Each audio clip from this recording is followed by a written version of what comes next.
Kritisisme adalah aliran filsafat yang dikembangkan oleh Immanuel Kant sebagai jalan tengah antara rasionalisme dan empirisme. Rasionalisme adalah kebenaran yang diperoleh dari akal tanpa melalui pengalaman, sedangkan empirisme adalah kebenaran diperoleh dari pengalaman yang melalui panca indera. Kant menilai bahwa keduanya parsial. Menurutnya, pengetahuan yang benar lahir ketika pengalaman indrawi diproses oleh akal. Tanpa pengalaman, akal akan menjadi kosong, dan tanpa akal, pengalaman tidak akan bermakna.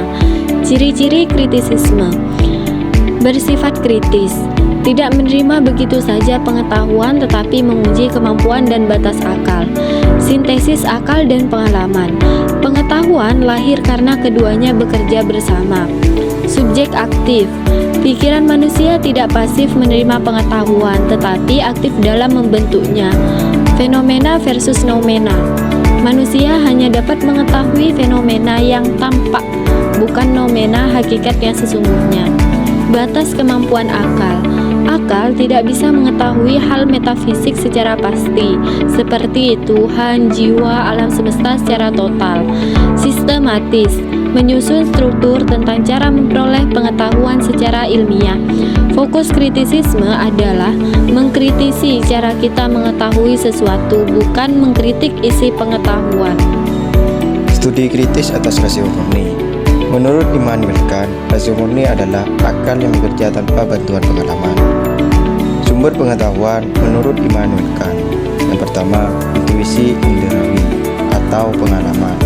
Segala pengetahuan awalnya datang dari indera. Indera memberi bahan mentah berupa data, contohnya mata melihat bola jatuh. Yang kedua, kategori akal. Akal tidak pasif, ia memiliki struktur bawaan seperti kategori. Kategori ini mengolah dan menata data dari pengalaman. Contohnya, akal memakai kategori sebab dan akibat sehingga kita memahami benda yang jatuh karena ada penyebabnya, yaitu gravitasi. Jadi, pengetahuan lahir dari interaksi antara pengalaman dan akal. Fenomena dan noumena. Fenomena, segala sesuatu yang tampak dan bisa diamati, merupakan versi dunia yang sudah dibentuk oleh pengalaman dan akal. Sedangkan noumena, hakikat benda sebagaimana adanya, tidak bisa diakses oleh pengalaman manusia, tidak bisa dipahami sepenuhnya oleh akal. Intinya, manusia hanya mengenal fenomena, bukan noumena. Kesimpulannya, akal hanya bekerja dalam batas pengalaman.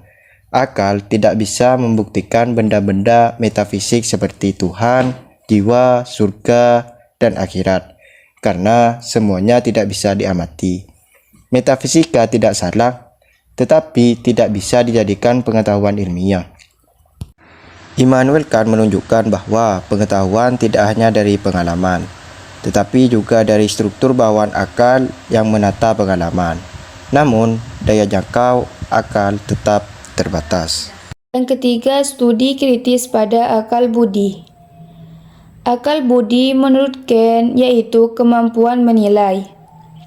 Kemampuan menilai ini mencakup dua bidang utama, yaitu estetika dan teleologi. Yang pertama, penilaian estetika. Penilaian estetika menurut Kant adalah keindahan tidak sama dengan fakta ilmiah yang bisa dibuktikan dengan rumus atau penelitian. Keindahan muncul dari raga, persepsi, dan penilaian subjektif manusia. Walaupun bersifat subjektif, keindahan sering dirasakan sama oleh banyak orang. Contohnya, bunga mawar dianggap indah oleh banyak orang, bukan karena ilmu pengetahuan, tetapi karena rasa dan persepsi manusia. Jadi, keindahan bukan hanya soal objeknya, tetapi cara manusia menilainya. Yang kedua, penilaian teleologis. Alam terlihat seolah-olah memiliki tujuan, tetapi itu cara manusia memahami alam, bukan bukti bahwa alam sengaja ditata.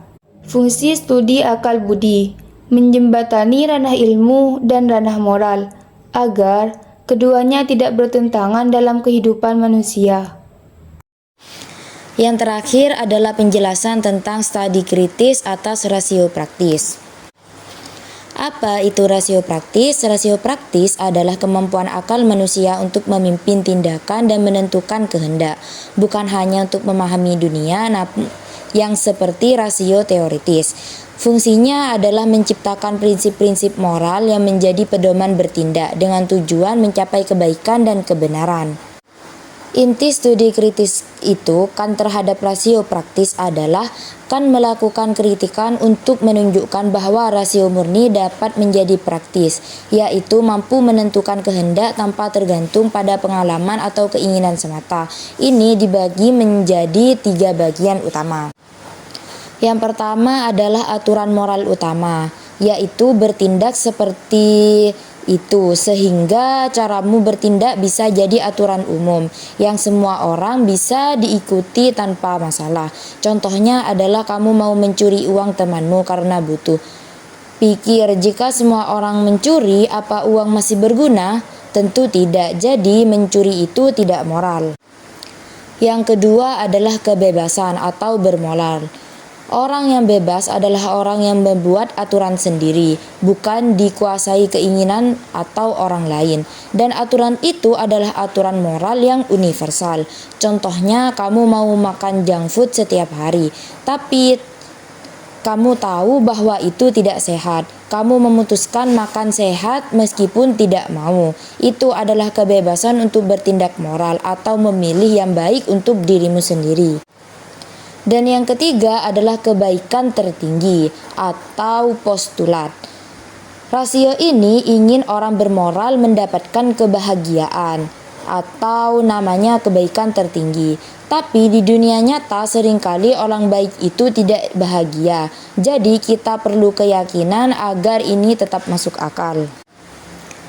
Kenapa ini penting? Karena kan mengubah cara kita lihat moral. Tidak lagi tentang apa yang kita dapatkan, tapi tentang cara kita bertindak. Ini jadi dasar etika modern yang menghargai kebebasan dan kesetaraan. Jadi akal ini bisa membuat aturan moral yang benar untuk semua orang. Meskipun di dunia nyata tidak selalu adil, keyakinan kita membantu kita tetap bertindak baik dan percaya pada kebahagiaan yang pantas.